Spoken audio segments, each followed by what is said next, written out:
Welcome to Fairly Intellectual with Handsome and Skuzz. More than just the weather. So, this is our intermission between seasons. First season is off to the editor and being edited. I have no idea how long that's going to take. And we'd like to jump into season 2 and start recording, but we haven't quite decided what we want to do for season 2.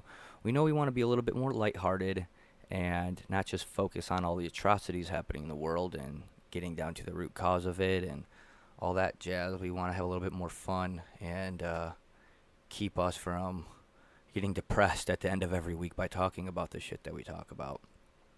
But in the meantime, we've played around with the idea of Fairly DeFranco, where we respond directly to Philip DeFranco and the questions he leaves at the end of his news segments. So I was watching the other day, and I just got a creative spark, and I was like, you know what?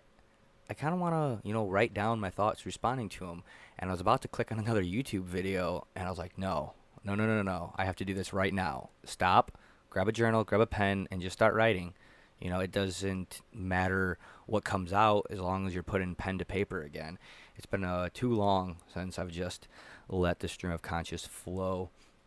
So this response podcast to Phil is going to be later discussed between Handsome and I based off of my initial response to Philip DeFranco.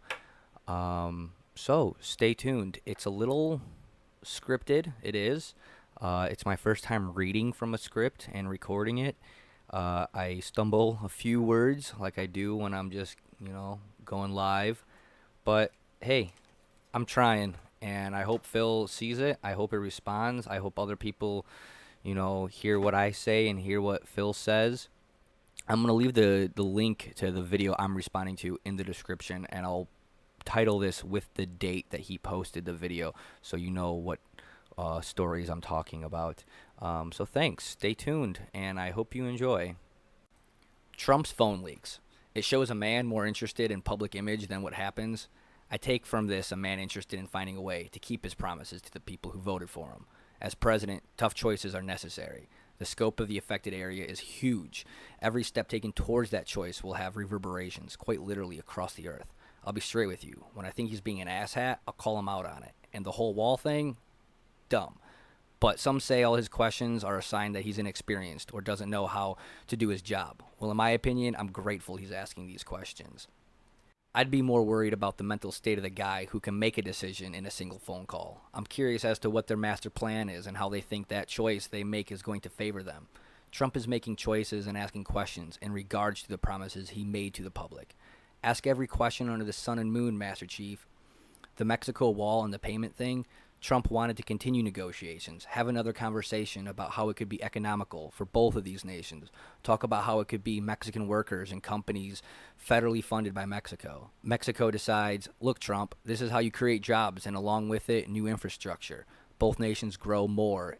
Internal infrastructure gets built here and there. Now it's no longer a war fought by its nation's military, but instead fought between contractors, engineers, scientists, teachers, technology, sustainability, efficient energy use. It would be a match made in heaven between these presidents. Both these men would go down in history as heroes. Money doesn't need to be our driving force. It's an evil thing. I think Trump might understand that money is in fact an evil thing, or at the very least understand that it can and is mostly used to do evil. That's why he states it's not even a big part of the overall negotiations.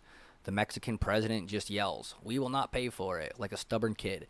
There has to be a way he could use it to his advantage, and Trump keeps his promise, a promise that afforded him a victory. It lost him votes, but it gained enough. This is his obligation to the people. That's what he talked about for 2 years, and he wasn't willing to take no for an answer. His comment about your people are probably saying the same shit, different tongue.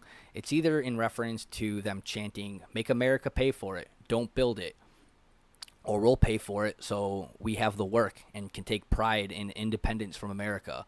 We're going to start taking care of our own so we don't have to flee and make money in America and send it back home to Mexico." Okay, maybe that last option's a little long-winded, but yeah, I'm sorry, but much of Mexico's economy is ticks and leeches based. Maybe that's harsh without having numbers in front of me. I'll get back with those, and I'll either end up further proving my point or I'll be wrong, and I'll have to reconsider my opinion and argument. Where's Ben Sharpio when you need him? Oh, right, the Rogan podcast. To-do list. As for the butthole poke and taco peek, I don't get what the issue was. I did a thing once, and they were all up in my balls and poking my Star of David. It's a thing. As to why it's different for girls, well, I ain't a fucking doctor, so I don't know. Maybe it's not necessary for males. Don't ask, don't tell, right? I don't know. Take that for what it is. But these stories come up, and I'm shocked the public doesn't know that this was a thing. 15 months, Phil? 2.5 years? No profit? I'll get to the private thing in a bit. But that bitch needs Jesus, for real. Head doctors have got to figure out if there's an empathy switch in there, for one. 2, see if it can be turned on. And finally, if she's willing and wants to keep it on, at least to a point that her freedoms don't infringe upon the freedoms of others.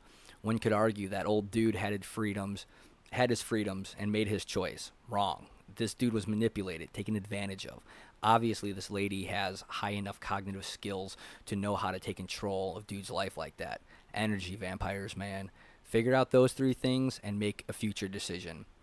Oh, and while these questions are being investigated, she needs to be under 24/7 surveillance and not by weak-minded or whatever kind of people. But I have a question for you, Phil. If she can't profit off this because of entertainment reasons, but you can, and in fact are kind of profiting from this story, is that even more insult to injury to her? Or is that kind of sentence going to affect what gets demonetized on, say, YouTube? Not just for you, but YouTubers like you.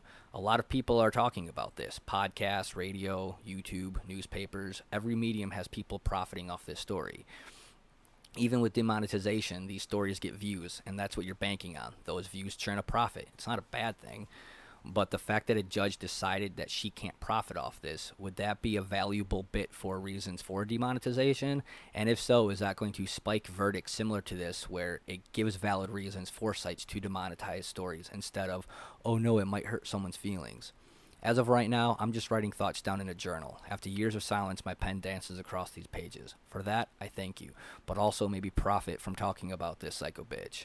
Skuzz, signing off, the Fairly DeFranco Show, here on Fairly Intellectual, with Handsome and Skuzz.